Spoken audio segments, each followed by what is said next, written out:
Flaqa bejn il-Kummissarju Ewropew għas-Saħħa u s-Sigurta tal-Ikel u l-Ministru għas-Saħħa Malti Chris Fearne kienu diskussi l-prijoritajiet ta' pajjiżna fil-qasam tas-saħħa għall-ewwel 6 xhur tal-2017, propju meta Malta se jkollha f'idejha l-Presidenza tal-Unjoni Ewropea. L-aktar prijorità li saħaq dwarha Fearne hija l-Obeżità, speċjalment fost it-tfal.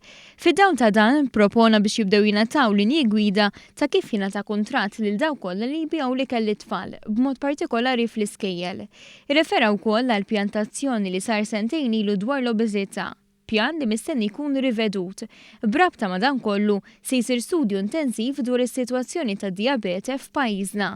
Il-Ministru Chris Fearne ħabbar ukoll li f'Mejju tas-sena d-dieħla pajjiżna flimkien mal-Kummissjoni Ewropea se jospita l-Health Week fejn ikunu diskussi suġġetti relatati mas-saħħa.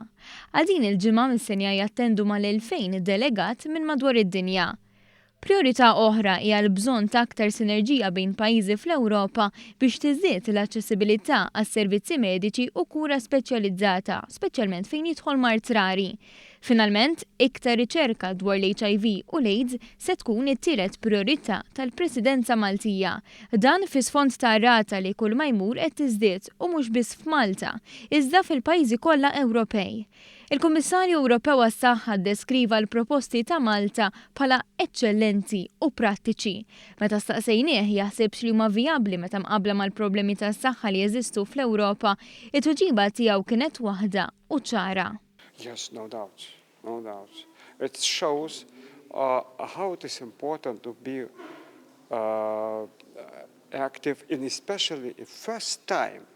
Malta just is on the beginning to show to all 27 member states how it's important to keep in hands pan-European priorities, bearing in mind possibilities to exploit or opportunities.